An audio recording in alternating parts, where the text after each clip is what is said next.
Hi everyone, and welcome to Virtual Sunday School for today, the 6th of December. It's the second Sunday of Advent, and as you can see, I've come into church again to make my video. And this week I've lit 2 candles on the Advent wreath. If you remember last week, we lit 1 candle and we thought about hope and how that hope is represented by the candle and the hope we have in God. Today's candle is about peace, and we're going to think about God bringing peace to us even when it feels a bit chaotic in life. So we're going to read our 2 Bible passages, if you remember. Firstly, the reading from Isaiah, which is the same one we had last week, so let's read it again. Isaiah chapter 9 it comes from. For to us a child is born, to us a son is given, and the government will be on his shoulders, and he will be called Wonderful Counselor, Mighty God, Everlasting Father, Prince of Peace. Of the increase of his government and peace there will be no end. He will reign on David's throne and over his kingdom, establishing and upholding it with justice and righteousness from that time on and forever. And our reading from our Gospels, if you remember having a reading from the life of Jesus, is just 1 verse today. And it comes when Jesus is speaking to his disciples and he was teaching them about the Holy Spirit that he'd sent when he died and risen and gone back up to heaven. And this is how he described it. He said, "Peace I leave with you, my peace I give you. I do not give to you as the world gives. Do not let your hearts be troubled and do not be afraid." He promised that when he went to heaven, he'd send the Holy Spirit, and that Holy Spirit would bring us peace. He promised that that peace would come to us, and we can always know that peace, even when we're feeling a bit cross or a bit grumpy, or we've fallen out with our best friend, and the world feels terrible.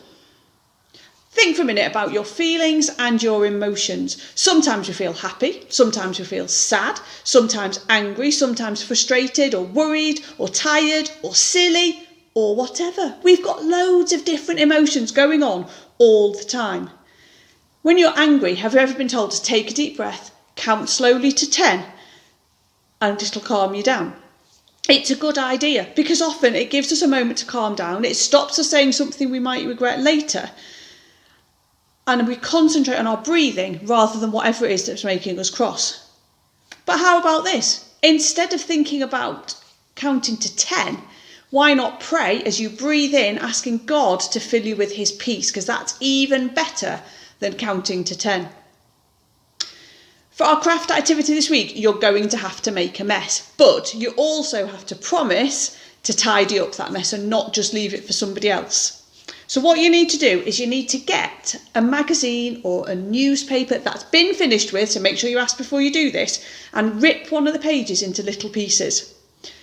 These little bits of paper remind us that the world is in a mess and that people get really cross and need God's peace.